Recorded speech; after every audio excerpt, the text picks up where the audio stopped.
Yeah, maybe a little more vocal. I'm usually a lead by example kind of guy, but I think I can pick my spots, say some more things. So find those spots this week. We got a lot of young guys that we're counting on. I haven't really been here before, so have them hear my voice a little bit might be beneficial for them. I don't know. Have you already started with that? Not yet. Bad vibes. Is Burrow the #1 reason for the slow start? Oh, no, I don't think he's number 1, 2, or 3. Like, the simplest reason for the slow start is the defense has been really bad when the offense has been good. There's more, and we can show you those numbers. Even though the offense was terrible in week 1, the offense for the year, good, really good is too strong, but above average in everything, and pretty damn good in a few things, while the defense is below average and really bad in, almost everything. I think the more esoteric answer is, for good or for bad, the Bengals thus far this season have played to the exact level of their opponent. And when you do that, every game's going to be in the balance. When you play to the level of the Patriots and you have, a touchdown to Gesicki that's kind of a bad overturn. They overturned it when they probably shouldn't have. You've been on Twitter too much. No, that was not a catch. Sorry. Okay. Keep going. All right. And then on the very next play, you fumble going into the end zone. Now you lose that game. Then you play to the level of the Chiefs, and you have the game in hand, and then you commit pass interference, and the guy hits a field goal, you lose that game. Then you play to the level of Washington, and actually, what was lost kind of in the mayhem of that amazing Jaden Daniels play was that was one of the best defensive reps of the season for Cincinnati. Yeah. The guy got home. It was tight coverage. It put them in position to get the ball and win the game, and it was just they get paid too. Yep. Amazing throw, amazing catch. But you're playing exactly to the level of who you're playing. So every game has come down to 1 or 2 plays, and you've been on the wrong side of it all 3 times. So is it the leader's responsibility to make sure they have a more consistent level? Maybe, but that's what's happened to the Bengals. I agree mostly with you. The defense is the #1 problem. All right, they're bottom 10 in points allowed. They're allowing almost 27 points a game. Mm-hmm. All right, they're bottom 10 against the rush. All right, and so the defense has been the #1 problem. What I would put on Burrow, because the question was the 0-3 start, last 2 losses, no, not on him. He played well, and they scored every possession against Washington except the missed field goal, which was a 48-yarder, so McPherson could have made that. The first loss, you can put that on him because it was the Patriots, and you scored 10 points. Scored 10 points. And he threw for, 160, 164 yards, no TDs. I'll put that on him. I get Chase wasn't himself, Jamar Chase yet, but still, I could put that on him. But I would put the defense, I think Zach Taylor, I talked about Burrow's role in the 0-3 starts this week, but Zach Taylor has to have a part of that as well. As far as him being more, talkative with his team, I like that. I think his Joe Cool personality can definitely work. Games against the Chiefs when, you don't get too rattled, when it's a tight game and you're cool, that's great.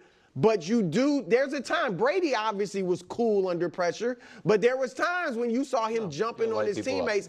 I loved when Burrow, what he did with Chase, Jamar against the Chiefs when Jamar got the 15-yard. Like, he pushed him away, he grabbed him, and they're good friends, so it wasn't like showing him up. They need some of that. He's the leader. They all look up to him. So I do think that's a step in the right direction. Okay. I want to tackle this from pretty much all the different angles that they're kind of talking about this, whether, Joe Burrow being a little bit more vocal, who's to blame, yada, yada, yada, and what Nick and Brew both said. First off, I want to disagree. This will surprise no one. What the foundation of Nick Wright's take was there. Not that it was like fundamentally wrong or awful or bad or anything like that. I don't mean it in that sense, but I just disagree with the idea that the Bengals are playing down, playing to their opponent, right, to the level of their opponent, because they weren't that good in the Chiefs game, unless you want to say that the Chiefs aren't really that good. Because I think with the Bengals were really sloppy, right? That defense was sloppy, the offense was sloppy, Like, I did not watch that game and felt like the Bengals played great. I didn't see two great teams playing to each other. Now, if you want to make the argument that it was just like an uglier game, and that's what sometimes happens with two great teams going head to head, that it just gets really physical and ugly and muddy, yeah, you can make that argument for sure. I can see that, but it honestly just felt ugly to me. That one interception that Patrick Mahomes threw to the Bengals, like, that was just an absolute gift. And then defensively, the pass interference call, like, the defender didn't have to do anything like that to be able to break up that play, right? Like, it was just like, it was almost like he just lost his balance and just like fell into someone, right? It was just like, I still don't know what that play even was. And then when the Bengals started to even have some momentum, Joe Burrow fumbles, it was just sloppy. I just feel like if the Bengals just played better football, they win that game. So I don't see it as that they play to the level of the Chiefs, and that's why I personally don't see it that way. And the Commanders, I don't think they played, because technically the Commanders should be worse than the Bengals, and I don't see that they played down to them. I just see that the Commanders are, one, better than most people believe they are, and two, that offense was just rolling. I mean, it was just one of those nights where it was Jaden Daniels' coming out party, where he was just like, yeah, I can play football. I belong in the NFL. And it was just one of those nights. But with all that said, yeah, the defense is a major issue. And I talked all about this last year and into this offseason of, like, the Bengals defense was awful, which is why I painted the picture of how bad the offense was for the Chiefs last year. Because I'm like, look what the Bengals defense was able to do to that offense. I mean, my God, they would have beaten, the Bengals would have beaten the Chiefs if they just had with a backup quarterback, if they just had even remotely a semblance of a competent defense. And when I see those things, I'm like, I always ask, like, what are you doing to get better? What are you doing? What steps are you taking? Are you drafting? Are you going out on free agency? Are you getting new coaching staff? Whatever it may be. And when we can look at other teams that you could say, this team went out and did specific things to get better, whether, again, from coaching staff, offense, defense, whatever it is, all right? We can point to the Texans. And again, maybe these decisions don't work, but you can point to concrete moves, right? Like the Texans adding both defensive pieces and offensive pieces, right? Adding a run game, adding an extra receiver. They were like, hey, we're pretty good. Let's get even better. The Eagles had their collapse. They said, what do? Well, we're getting 2 new coordinators because those coordinators were awful. And we're going to add pieces on offense. We're going to draft defense. Like, it was just very clear, concrete. This is our plan, and this is where we're trying to go. The Bengals, it just felt like, yeah, Joe Burrow was injured. Last year was kind of weird. Yeah, of course, we're going to, like, make some changes because, like, you're always going to make changes in the offseason. But, like, we're not, like, really trying to make, like, serious moves. Like, that's what I saw plenty of other teams make serious moves. Even the Kansas City Chiefs, right? Like, went out there. They went out and got Brown and Worthy. Like, they made concrete moves, right? That you could say, this is going to make them better. This is going to make them better. And I didn't see that for the Bengals, right? I didn't see that. They didn't really do much of anything in the offseason. Like I said, I know they added pieces on both sides of the ball and made some changes, but it wasn't really anything that I felt was truly substantial. And it's like, okay, if their defense was going to be lacking, then, like, go all in on your offense. Go all in.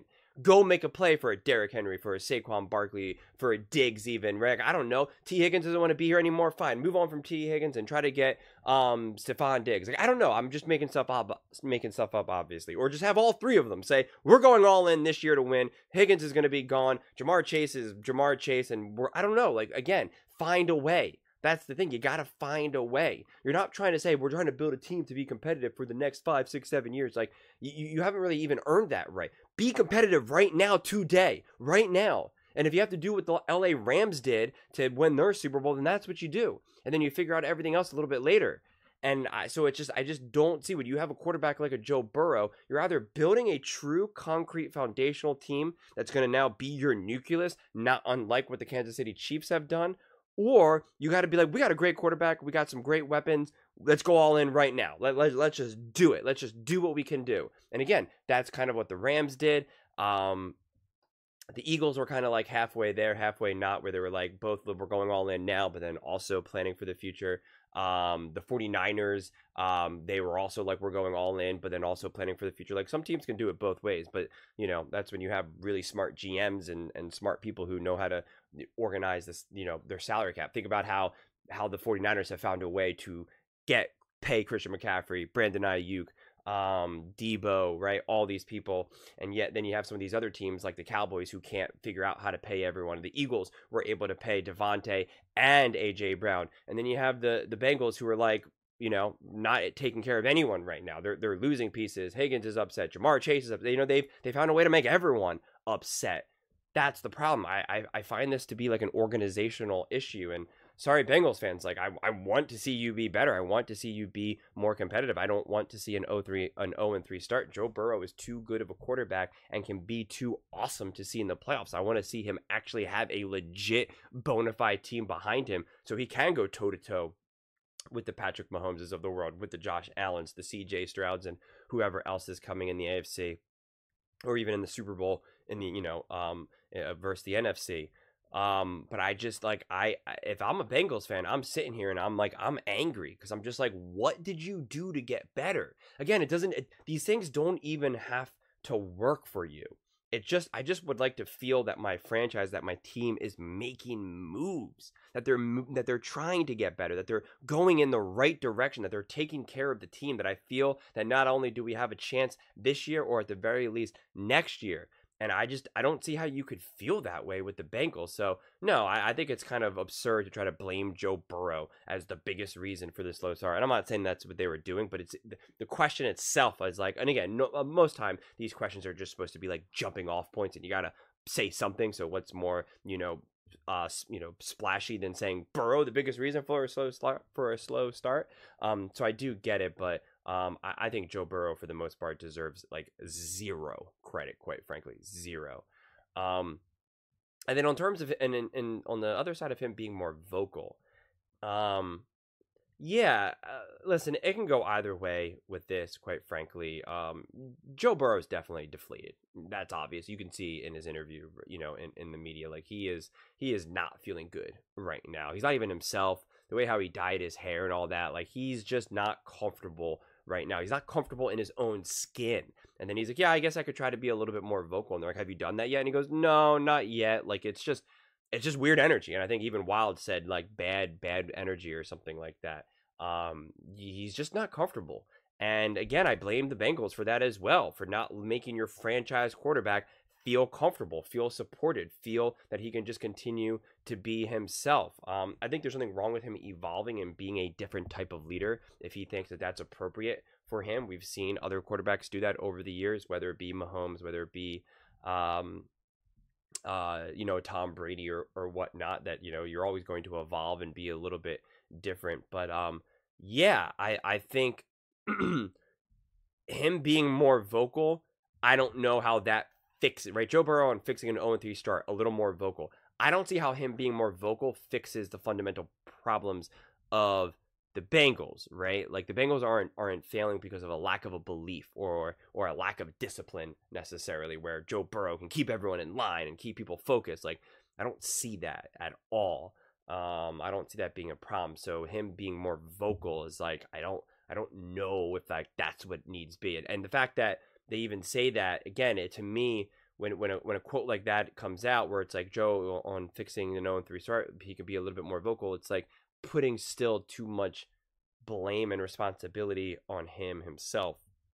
And as you guys know, as I just explained for my entire take, I don't see it coming on Joe Burrow. So I think if anything, Joe Burrow, it's not a matter of maybe being more vocal. It's like, if you still believe that you can right this ship right now and that they can, just get better as a team, then what can Joe Burrow do on fixing 0-3? It's not being more vocal. It's just to show the team that you're still very much engaged, that you believe. Because if Joe Burrow checks out, well, then everyone's checking out, right? So it's more about just showing that you're still engaged, that you still believe. So again, maybe vocal is kind of like rallying the troops and not so much like trying to pull. Because he said, when they said be more vocal, and they used the reference, the example of him pulling Jamar Chase up, like technically that's vocal. But then also being vocal is also like talking to everyone in the locker room, talking to everyone at practice, being in good spirits, being like, hey, we got this, let's go, we need you, come on, right? Like little things like that. I'm all on board for the latter part. But like in terms of,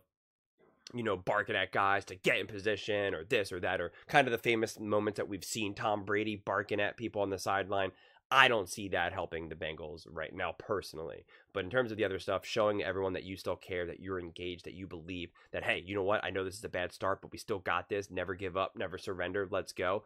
That I'm definitely all in favor of. But it's got to be everyone, though. It's got to be Jamar Chase. It's got to be Zach Taylor. It's got to be Joe Burrow. It's got to be T. Higgins. It's got to be not just Joe Burrow. It's got to be everyone. Everyone's got to feel like it. And although I know Jamar and Burrow are friends, I don't think that was a good look of having to have Joe Burrow having to pull, Jamar Chase out of there. I think the fact that Jamar Chase was even involved in that is absurd, quite frankly. And then having to have Joe Burrow grab him and be like, hey, like that to me was just like, it was too messy for me, quite frankly. Honestly, I didn't see it as like, oh, that's a good leader of Joe Burrow. Like, honestly, you know what another good leader does? Another way of leading is looking at everyone else in the team and saying, don't do that. I'm gonna talk to this guy after the game because me and him are close and we're gonna talk about it. But none of you guys better do that. That is not what we do here. That is not Cincinnati Bengals ball. And I'm not even going to engage with it. That's how little I respect it, right? Because by me trying to pull him off, I'm now actually part of that experience. And it's so far beneath us because that's not really football, honestly. Like, that's not really, what was happening in that moment was not really a common experience for a football game. So it's like, if anything, it's like telling the rest of the locker room, the rest of the guys is like, that is wrong. That is a disgrace. Get out of here with this nonsense. If you want to do that, goodbye and good luck. Like, not doing it. So to me, that would be a better way of leading. Because it's just, yeah, I don't know. It's just a whole bunch of nonsense right now. But yeah, those are just my thoughts. I'd absolutely love to hear yours. What do you guys all think about Joe Burrow and the Cincinnati Bengals? What do you think is the biggest reason for the slow start? And do you think Joe Burrow is either part of the blame, or can he do anything specifically that can really try to fix this? Let me know in the comments below. I read every single comment, so whether you agree with me or disagree with me, either way, let's get in some discussions, let's get in some fights, but ultimately, let's just have some fun. And please do consider subscribing. We are building an amazing community here, and I'd absolutely love to see you part of it. I want to build something that we all genuinely feel connected to, something that we're really excited to be part of. I think we're on our way to doing it. And please don't forget to give this video a thumbs up, as it really does help with the visibility and the algorithm. Thank you so much, and see you next time.